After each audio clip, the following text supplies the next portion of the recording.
Good morning. Welcome to Arlington Street Church, gathered in love and service for justice and peace. Welcome to the Soul of Sunday. We are Unitarian Universalists. Ours is an historic faith with a progressive theology. We affirm the worth and dignity of every being, and that we are all deeply interconnected. We are bound to one another not by creed, but by covenant. And we are called to answer the call of love with open minds, open hearts, and open hands. Whoever you are, those of all nations, all creeds, all colors, all kinds of love, you are welcome here. Good morning, everyone, and hello from Arlington, live from my living room. I'm here with Julie Metcalf once again to sing some songs and share some music with you this morning. We're going to start out with a song that has been sung in the streets and sung by people gathering together when they can safely do so, and before when this wasn't an issue. And it's been sung as a song of protest and of solidarity, and it's a song we keep needing, I think. It's called Rise Up, and it's adapted from a Chance the Rapper song called Blessings. We'll do it call and response at first, and then I'll just invite us all to sing all the time. And it's so great to see so many of you. I can see you when you're on camera singing, and it really makes a difference to be able to see all of us together making music, even if we can't all hear each other. So it goes like this. We're gonna rise up till it's won. Your turn. We're gonna rise up till it's won. When the people rise up, the powers come down. Your turn. When the people rise up, the powers come down. They tried to stop us, but we keep coming back. They tried to stop us, but we keep coming back. We're gonna rise. We're gonna rise up till it's won. We're gonna rise. We're gonna rise up till it's won. When the people rise up, the powers come down. When the people rise up, the powers come down. They try to stop us, but we keep coming back. They try to stop us, but we keep coming back. We're gonna rise. We're gonna rise up till it's won. We're gonna rise. We're gonna rise up till it's won. When the people rise up, the powers come down. When the people rise up, the powers come down. They try to stop us, but we keep coming back. They try to stop us, but we keep coming back. A little faster, we're gonna rise. We're gonna rise up till it's won. We're gonna rise up till it's won. When the people rise up, the powers come down. When the people rise up, the powers come down. They try to stop us, but we keep coming back. They try to stop us, but we keep coming back. One more time, they try to stop us, but we keep coming back. Amen. Dear ones, happy Sunday. I miss you. And I'm so grateful we can be together while we're apart. Once again, thank you to our extraordinary tech team.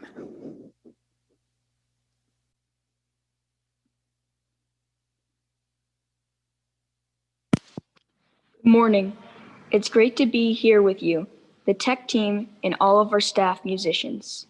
If you haven't already downloaded today's order of service, it's available in the chat and on the homepage at ascboston.org.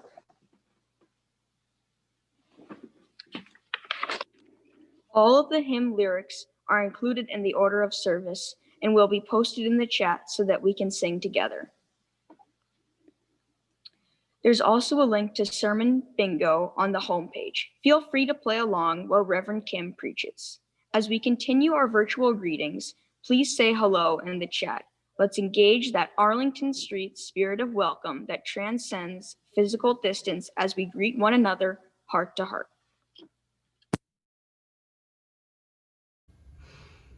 Good morning, everyone.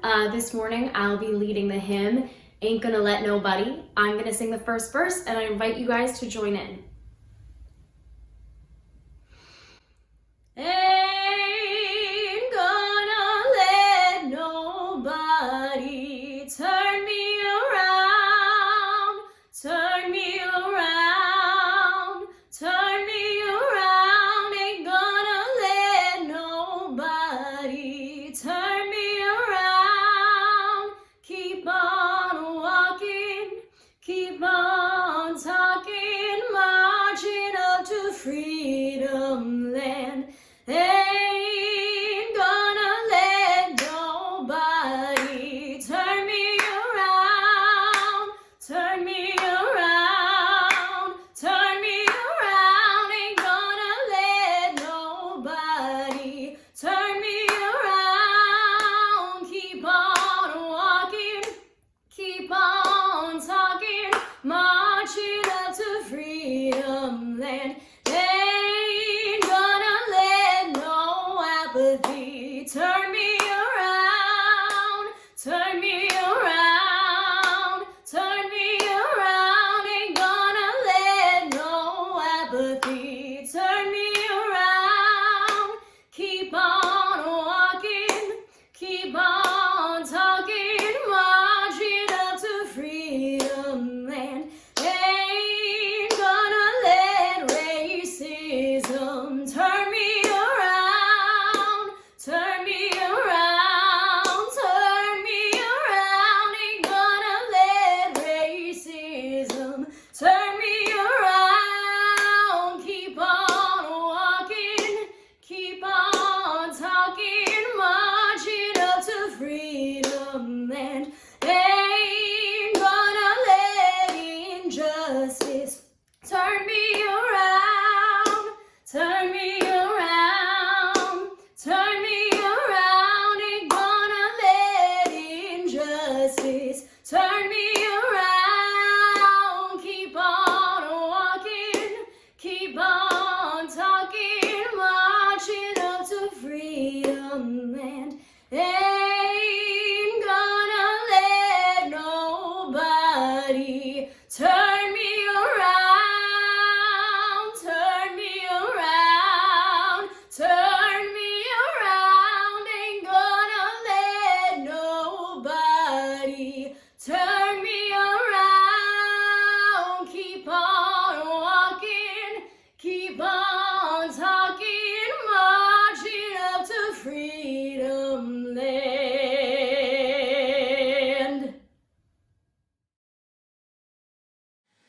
Open my heart to be a sanctuary, all made holy, loved and true.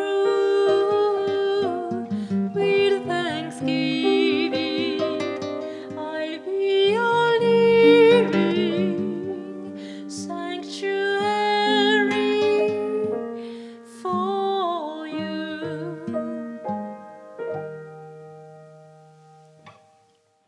It is now time for a treasured ritual of sharing community candles of sorrow and joy. These candles were submitted on our website by the Friday evening deadline. If you didn't submit your candle or have a joy or sorrow to share this morning, please wait until the third candle is lit, the silent candle, and then type your joy or sorrow in the chat. In addition to sharing our sorrows and joys this morning, let's reach out to one another in the week ahead, staying connected. May these times remind us of how precious this beloved community is. We need one another. Despite having to be apart, may we stay very close. Now, in the spirit of invocation, let's join in singing Sanctuary. The words are printed in your order of service and in the chat.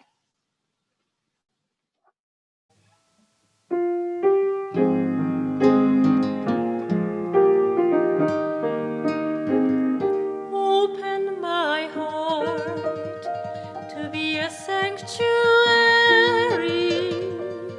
all made holy, loved and true. With thanksgiving, I'll be a living sanctuary for you. Some of us come today with heavy hearts. We open our hearts to you. Our first candle of sorrow is a candle from Shane McBride. This is a candle of concern for my sister's father-in-law, Bob Crandall, also known as Bumpa to his grandchildren. Bob has been living with chronic leukemia for a number of years. Last year, it turned acute. The disease and the various protocols have been very hard for him. Please pray for comfort for him and his family. Thank you. Our final candle of sorrow is a candle from Queen Cheryl. A candle of deep sorrow for my friend Crystal, whose kitty Otto died very suddenly on Thursday. 8 years ago, Otto showed up on Crystal's doorstep. He was a matted, malnourished mess. When Crystal opened the door, Otto walked right in the house, sat on the couch, and never left. Crystal is devastated by the loss of her love of her life, as she referred to Otto. Please keep Crystal in your prayers.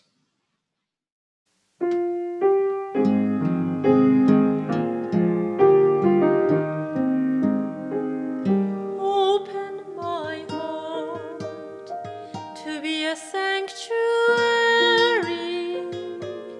all made holy, loved and true.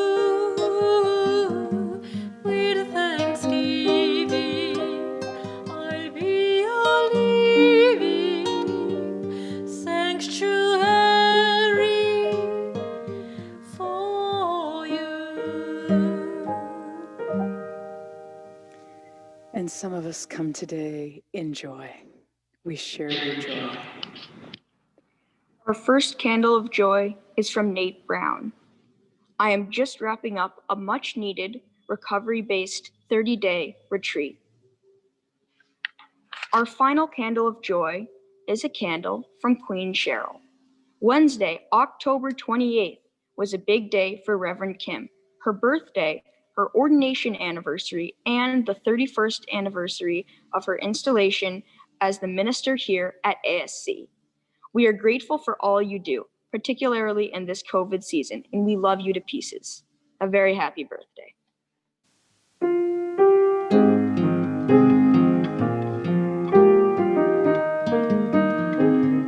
Open my heart to be a sanctuary,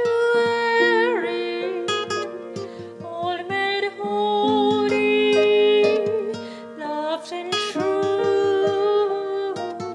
With thanksgiving, I'll be a living sanctuary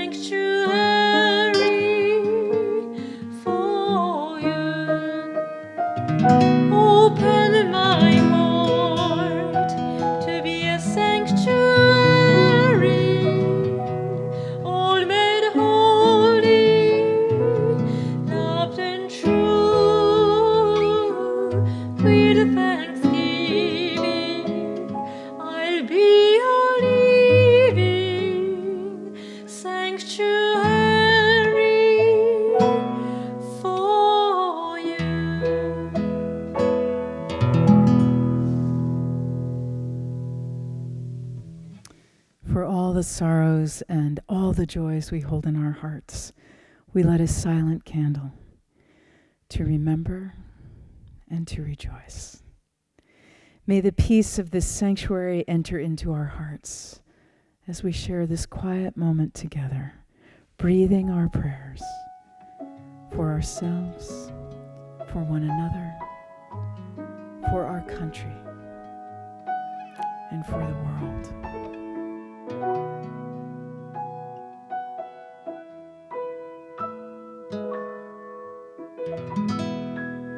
Amen.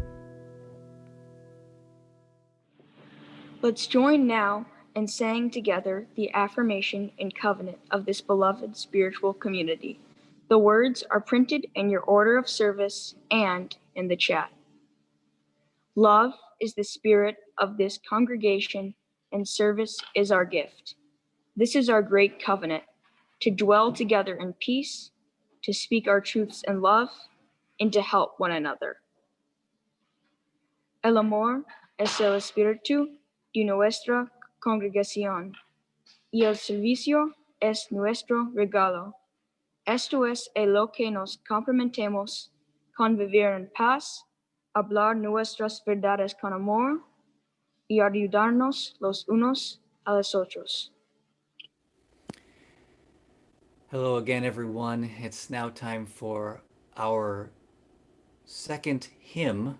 Although, as I say that, I was thinking about the fact that although I love our UU hymnody and our hymnals, our gray and our teal hymnals, I think we're singing no music from those today.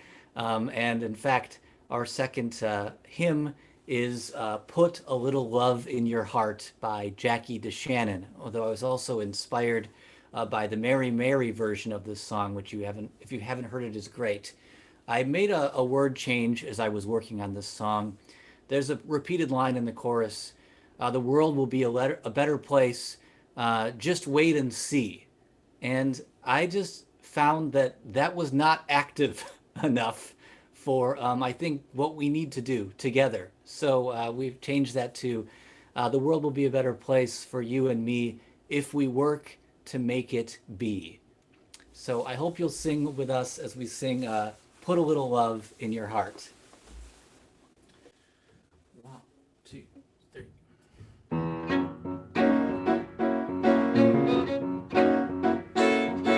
Think of your fellow man, lend him a helping hand, put a little love in your heart.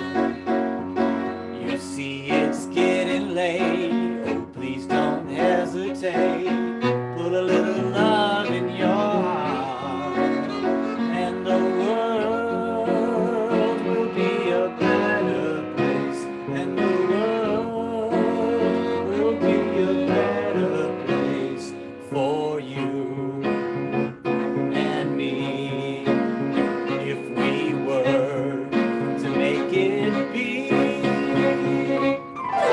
Another day goes by and still the children cry, put a little love in your heart. If you want the world to know we won't let hatred grow, put a little love in your heart, and the world will be a better place, and the world will be a better place for you and me, if we were to make it be, if we were to make it be. Take a good look around, and if you're looking down, put a little love in your heart.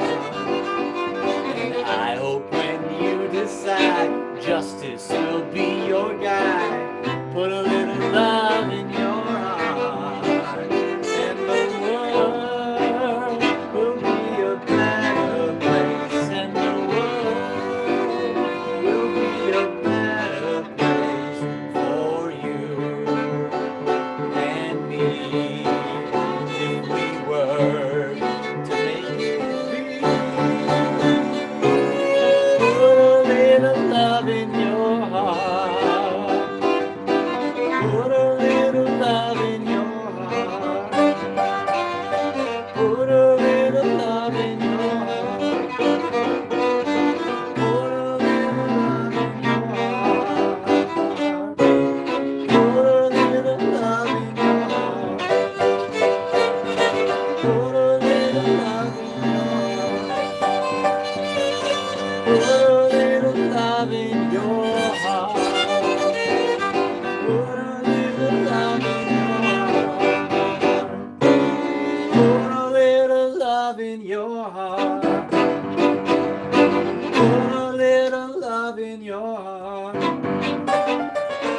Put a little love in your heart.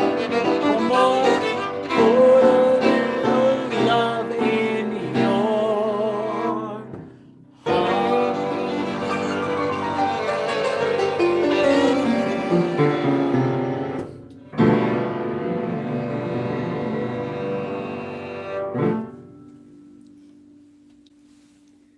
We say that these times are difficult, and we're right.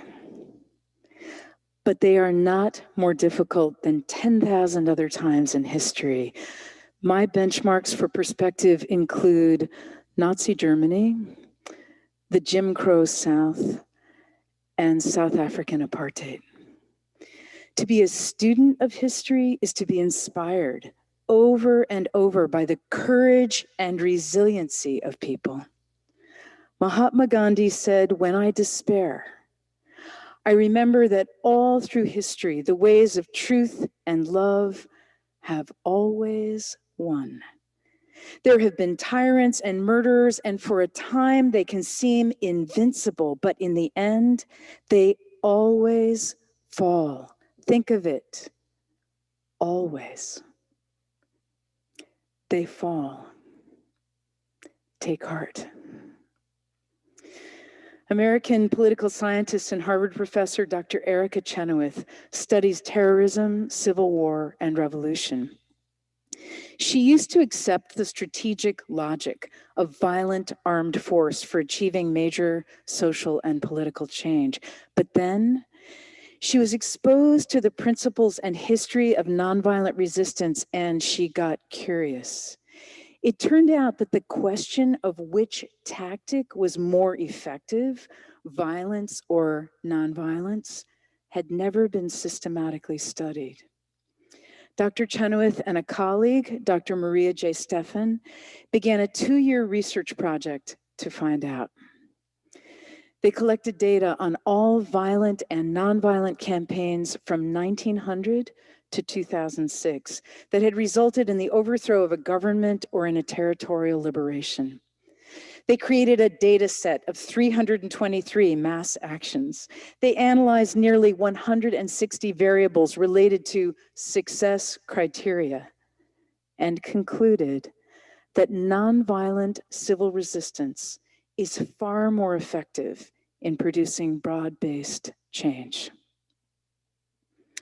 Despotic regimes typically rely on a noxious mixture of propaganda, patronage, apathy, political legitimacy, and a calibrated use of public and covert violence to generate a blanket of fear. However, it turns out that fear and apathy are brittle. Nonviolent resistors can hammer the first cracks in that edifice by creating low-risk ways for citizens to signal solidarity with one another and see through a regime's subterfuge. There are, says Dr. Erica Chenoweth, 4 factors in the success and the power of nonviolent resistance. First, movements need people. And nonviolent movements permit large, diverse, and sustained participation. There's a much lower barrier to being part of a movement if you don't have to buy a weapon and know how to use it. Second, movements need to elicit a shift in loyalty in security forces. Security forces are often employed as the agents of repression, and their actions determine just how violent a confrontation is going to be. There are other loyalties to win as well, the business community, for example. Dr. Chenoweth says there are lots of different pillars that support the status quo. And if they can be disrupted or coerced into non-cooperation, then that's a decisive factor. Third, movements need to do more than just stage protests. There need to be lots of variety in the methods, social media campaigns, and educational forums, for example, by which they win hearts and minds. And fourth, and perhaps hardest of all, when a movement is repressed, which is inevitable when something is calling for change, it's critical that it doesn't descend into chaos or turn to violent means. If movements are thrown into total disarray when they're met with repression, or use it as a pretext to militarize their campaign, they've essentially given the regime exactly what it wants, for the resistors to play on its playing field. And, writes Dr. Chenoweth, they're going to get totally crushed. One nonviolent strategy that does not entail protesting in the streets is a boycott or a strike. In 1955 to 1956, the Montgomery bus boycott, in which African American people and their allies refused to ride the public buses until they were integrated, produced a huge and lasting success. In 1986, anti-apartheid activists launched a Christmas season boycott of white-owned businesses around Johannesburg. People continued to work at white businesses, but they didn't buy their products. After several months, the white businesses were in crisis and demanded that the apartheid government do something to alleviate the economic strain. One of the conclusions of Drs. Chenoweth and Stephan was that just 3.5% of the population needs to participate in a nonviolent protest to effect lasting change. In the United States, that would be around 11.5 million people, a mere 3 times the size of the 2017 Women's March. Massive, sustained non-cooperation could change everything. And finally, their research concluded that countries in which there were nonviolent campaigns, compared to countries in which there were violent campaigns, were about 10 times likelier to transition to democracies within a 5-year period. Here's the most astonishing thing of all. It didn't matter whether at the time the nonviolent campaign succeeded or failed. The seeds had been planted. Here's a glimpse of 5 such campaigns. In 1913, 5,000 women marched on Washington, D.C., demanding the right to vote. While the struggle for suffrage had begun over 60 years earlier, the suffrage parade was the first national event for the movement. British suffragist Emmeline Pankhurst said, "We are here not because we are lawbreakers, we are here in our efforts to become lawmakers." In a photo, a woman holds up a sign reading, "To ask freedom for women is not a crime." 7 years later, the 19th Amendment was finally ratified, granting women the right to vote. If you haven't seen Sir Richard Attenborough's Gandhi, I commend you to it. One of the scenes that remains most vivid to me is that of the salt marsh, when in 1930, the Mahatma walked over 240 miles across India to protest the law that no Indian could collect or sell salt. Arriving at the Arabian Sea, in an extraordinary gesture of defiance, Gandhi leans into the water and picks up a small handful of salt. 17 years later, India declared its independence from Britain. In 1956, reflecting on that Supreme Court decision that ruled segregation on public buses unconstitutional, Rosa Parks said, "People always say that I didn't give up my seat because I was tired, but that isn't true. I was not tired physically, or not more tired than I usually was at the end of a working day. And I was not old. Although some people have an image of me as being old, I was 42. No," she says, the only tired I was tired of giving in." On September 8th, 1965, the Delano grape strike was organized to end the exploitation and abuse of America's farm workers. It lasted for 5 years and was characterized by community organizing, marches, and nonviolent resistance. 6 months later, Mexican-American labor organizer and civil rights activist Cesar Chavez embarked on a 300-mile march from Delano to California's state capital, Sacramento, to bring widespread public attention to the farm workers' cause. When a consumer boycott was called, More than 17 million Americans stopped buying California grapes, ultimately securing unions and security for farm workers. And one more. Have you heard of the singing revolution? Music and social activism have long fueled nonviolent resistance. In 1988, more than 100,000 Estonians gathered and sang for 5 nights to protest Soviet occupation.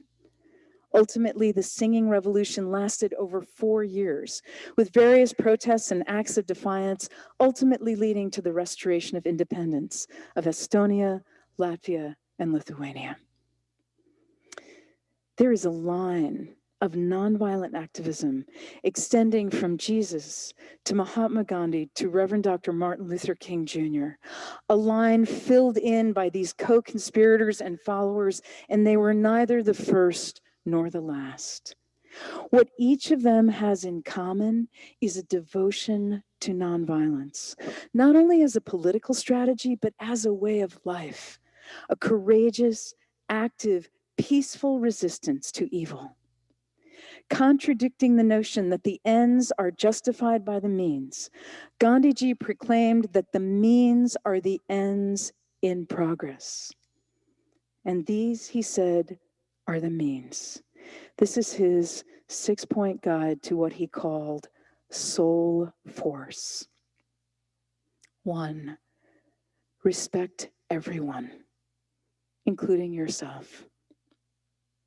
No one said this was going to be easy.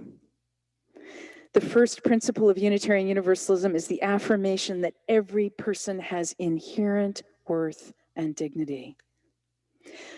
I find myself leaning heavily on the word inherent. It helps me to remember that even when someone behaves in a way that does not deserve respect, somewhere deep inside, they are possessed of worth and dignity. And whatever we're doing, we're seeking to defeat injustice, not people. Deploring the sin, but not the sinner. Although our opponents may frame it as a power struggle, we are in a struggle for justice. To that end, humiliation is never to be used as a tool. Humiliation, says Gandhi, only degrades everyone. One of the most interesting things about the practice of nonviolence is its sheer utilitarian nature. A commitment to nonviolence means accepting suffering without retaliation, as suffering has tremendous educational and transformational possibilities. On May 3rd, 1963, Birmingham Police Chief Bull Connor unleashed attack dogs and trained fire hoses on thousands of young civil rights protesters, including children. The water pressure was set at a level that would peel bark off of a tree or separate bricks from mortar.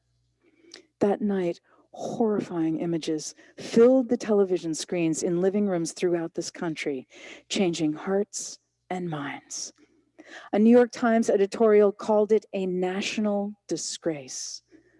Ultimately, the Birmingham campaign burnished Dr. King's reputation, ousted Connor from his job, forced desegregation in Birmingham, and directly paved the way for the Civil Rights Act of 1964, prohibiting racial discrimination in hiring practices and public services throughout the United States. 2, be constructive wherever possible, says Gandhi, obstructive when necessary.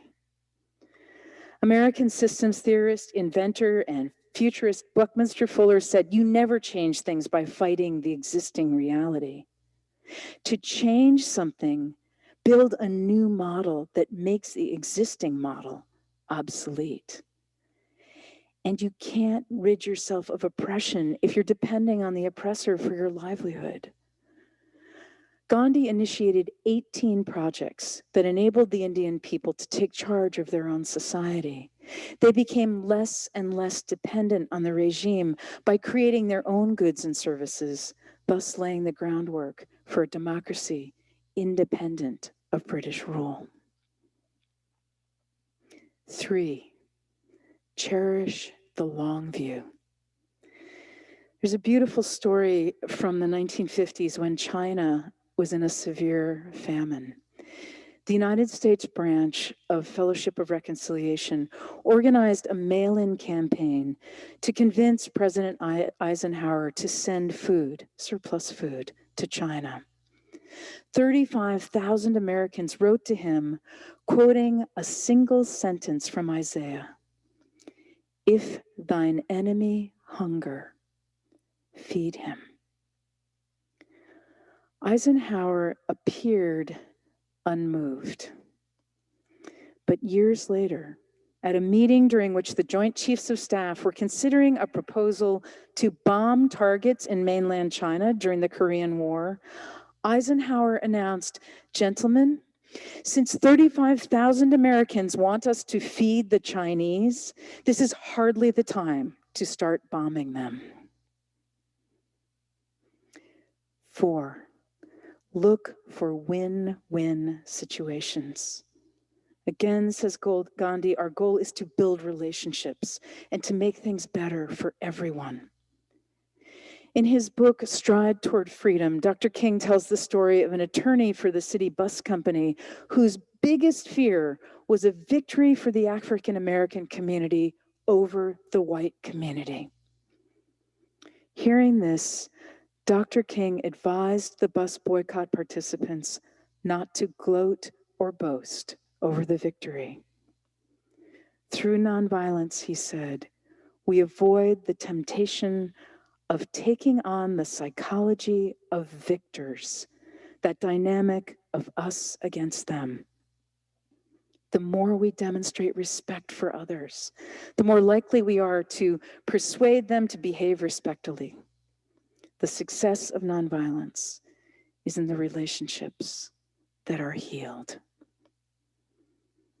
And 5, use power carefully. While there is a power that comes from threats, brute force, and out of the barrel of a gun, it is ultimately powerless if we refuse to comply. If the other side is not responding to our call for justice, then we must, Gandhi says, not only speak to the head, but move the heart also. Even bitter hostilities can be vanquished when the eyes of our opponents are opened. The changes, he says, brought about by persuasion are lasting. One who is persuaded stays persuaded. But someone who is coerced will just be waiting for a chance for revenge. And finally, 6, claim our legacy. When we use nonviolence, when we win or we lose, we are doing our part to change hearts, to change minds.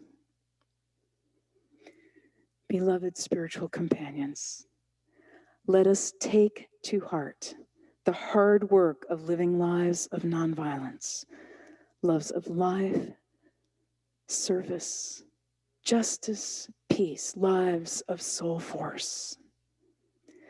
The moral arc of the universe is long, wrote Unitarian minister and abolitionist Theodore Parker, but that moral arc bends toward justice.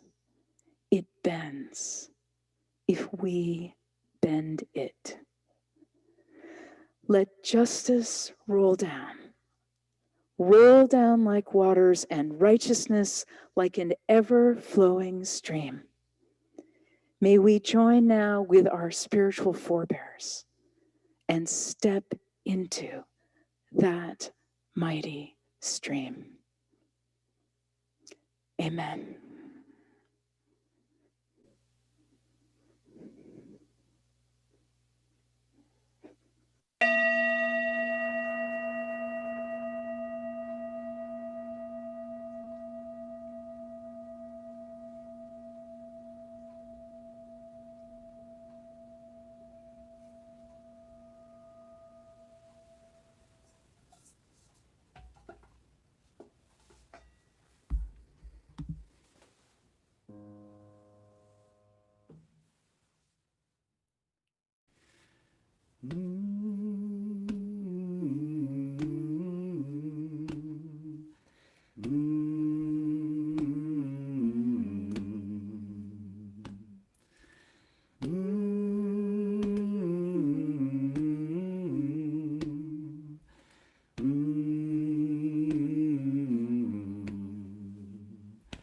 Well, I marched through the storm, and I marched through the rain, and I marched through some sickness and some heartache and pain.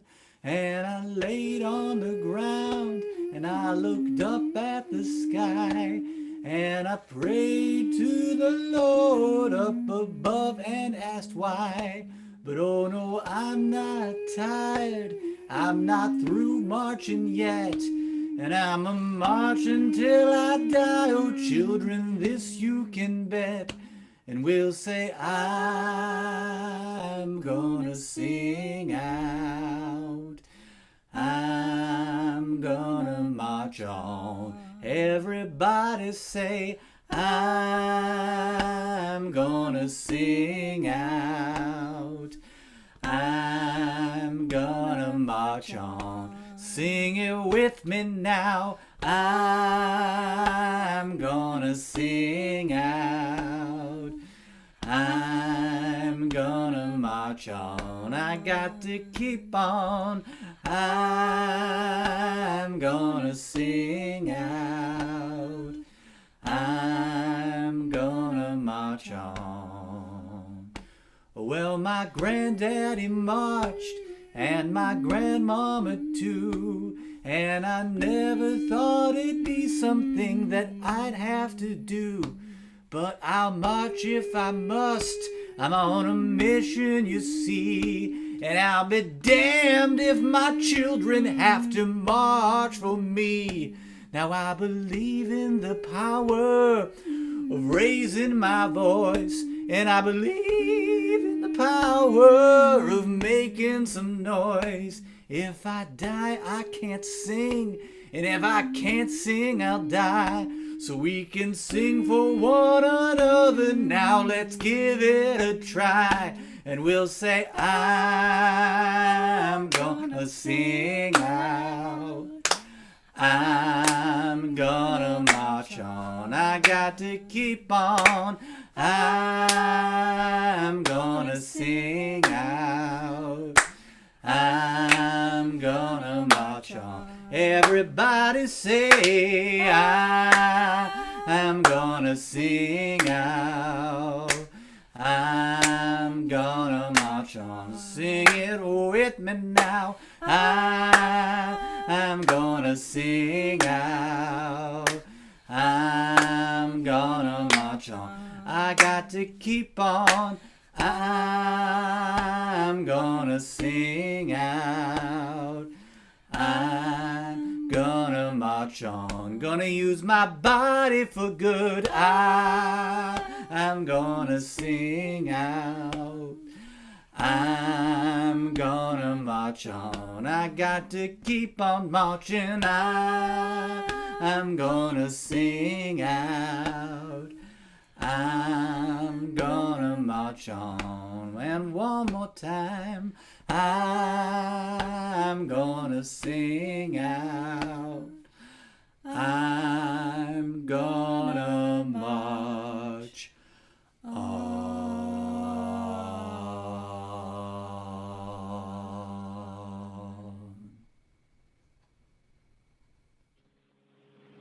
Friends, our generosity continues to astound everyone.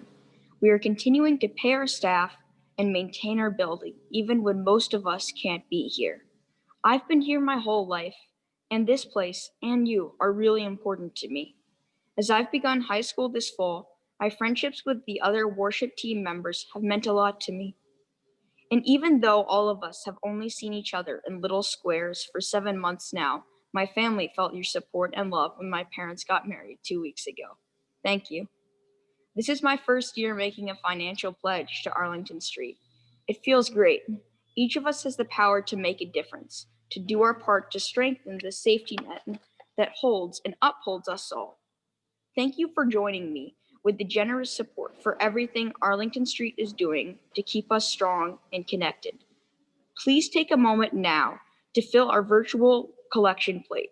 You can text the word GIVE, GIVE, to 617-300-0509. Scan the QR code in the order of service or click on the yellow Donate Now button on the homepage at ascboston.org.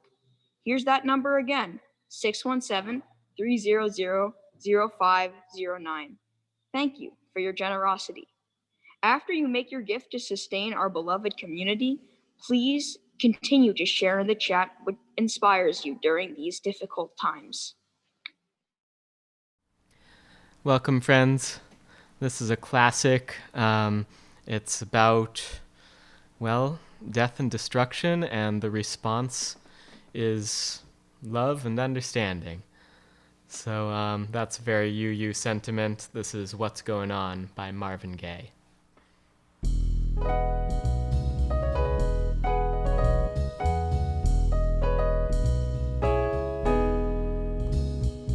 Mother, mother, there's too many of you crying. Brother, brother, brother, there's far too many of you dying. You know we've got to find a way to bring some love in here today. Yeah, yeah. Father, Father, we don't need to escalate. You see, war is not the answer, for only love can conquer hate. You know we've got to find a way to bring some love in here today. Oh, picket lines and picket signs don't punish me with brutality. Talk to me so you can see what's going on, what's going on, what's going on, what's going on.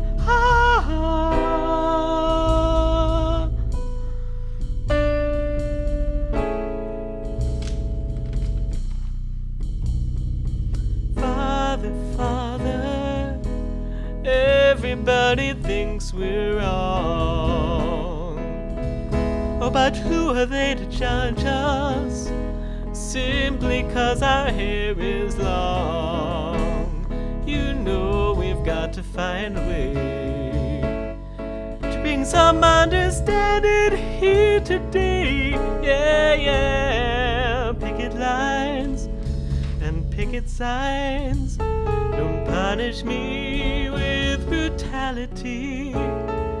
Talk to me so you can see what's going on, what's going on, what's going on, what's going on.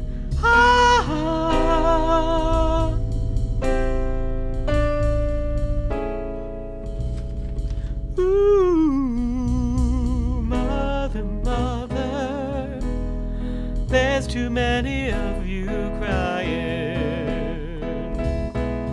Brother, brother, brother, there's far too many of you dying. You know we've got to find a way to bring some love in here today. Yeah, yeah.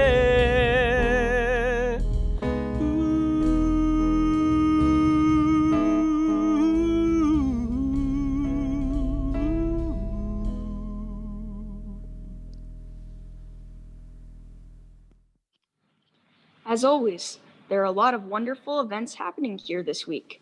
Check out meditation, poetry, yoga, and tea time with the ministers. The prompt for tea this week is, if you were building an altar honoring people and experiences that made you who you are, what are some items that would appear on it and why? The period between Election Day and Inauguration Day may be an especially difficult time in our country and in our city. If you want to talk about the possibility of demonstrating as well as holding space here at church to make it accessible to street medics and chaplains, meet Reverend Kim in the Arlington Street Zoom room tomorrow night at 6 o'clock. For details on this and everything that's going on, please be sure to visit our homepage at ascboston.org. Next Sunday is our annual observance of Day of the Dead and All Souls Day. A reminder that Reverend Beth is making a slideshow of photos of our ancestors and loved ones who have gone before us. Please send your submissions to office@ascboston.org. The deadline for your submissions is at Thursday at 5 o'clock. Also, for next Sunday, if you'd like to make a little altar in your Hollywood Square, a simple candle with a photo of an ancestor or someone you've loved who has died, that will create the perfect setting for our service. And for those of you who don't do anything little, Queen Cheryl, a big altar would be great. At the close of today's service, please unmute yourself for virtual coffee hour and enjoy the opportunity to visit in smaller groups in breakout rooms. Thank you. All right, it's time for our closing hymn, which is another, song maybe not intended as a hymn in the traditional sense, but written by Pete Seeger. If I Had a Hammer has become a hymn to so many people outside of church and around the world. We're going to do kind of the Peter, Paul, and Mary version here, and I hope you will sing along with us, If I Had a Hammer. 1, 2, 3.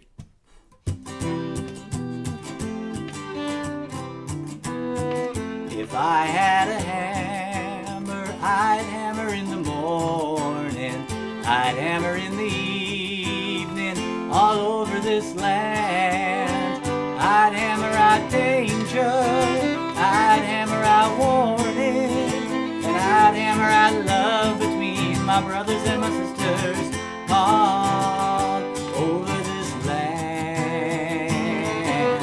Ooh, if I had a bell, I'd ring it in the morning, I'd ring it in the evening, all over this land.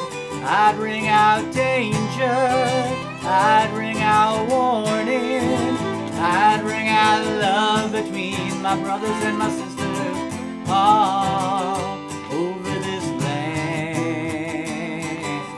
Ooh, if I had a song, I'd sing it in the morning, I'd sing it in the evening, all over this land. I'd sing out danger, I'd sing out warning, and I'd sing out love between my brothers and my sisters all over this land.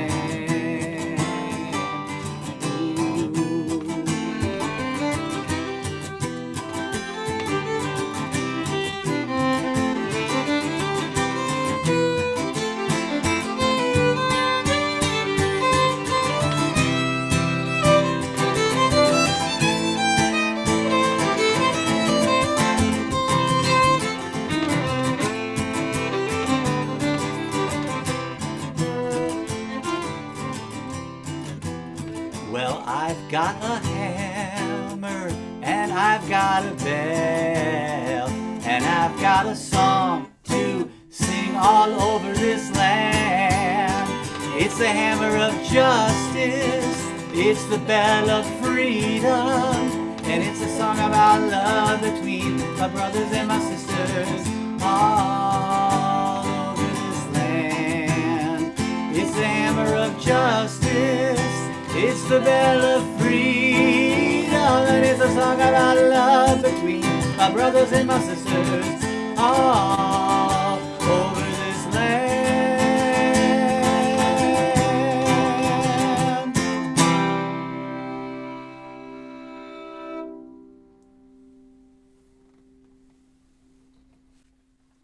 Before our benediction, I invite you to reach out your hands and touch the sides of your square.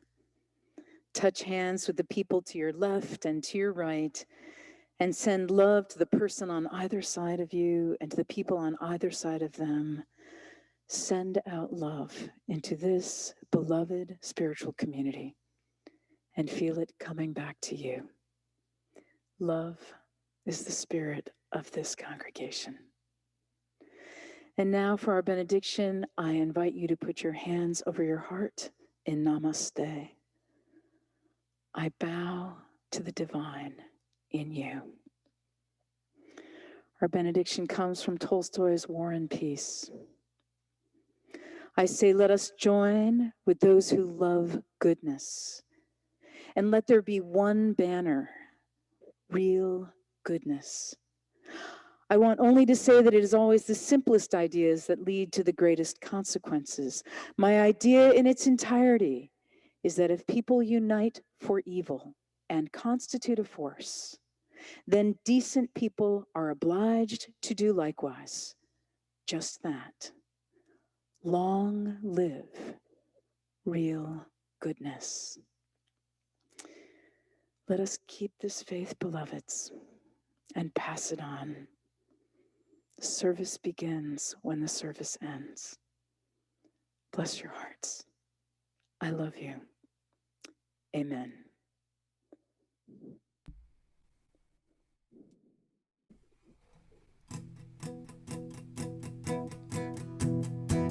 Where you go, I will go, beloved. Where you go, I will go. Where you go, I will go, beloved. Where you go, I will go. For your people are my people. Your people are mine. Your people are my people. Your divine, my divine. Where you go, I will go, beloved. Where you go, I will go. Where you go, I will go, beloved. Where you go, I will go.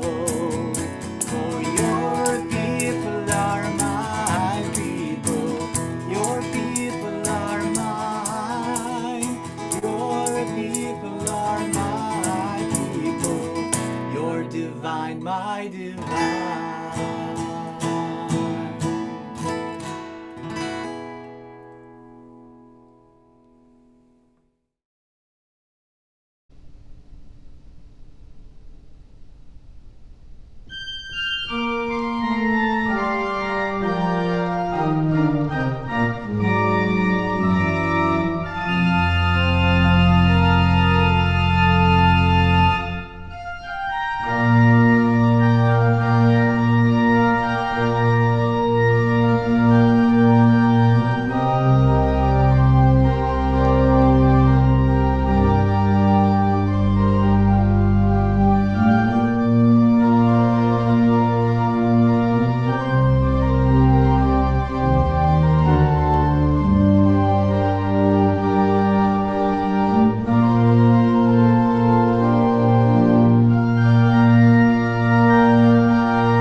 Please visit ascboston.org for more information about this historic Unitarian Universalist congregation. Arlington Street Church, gathered in love and service for justice and peace.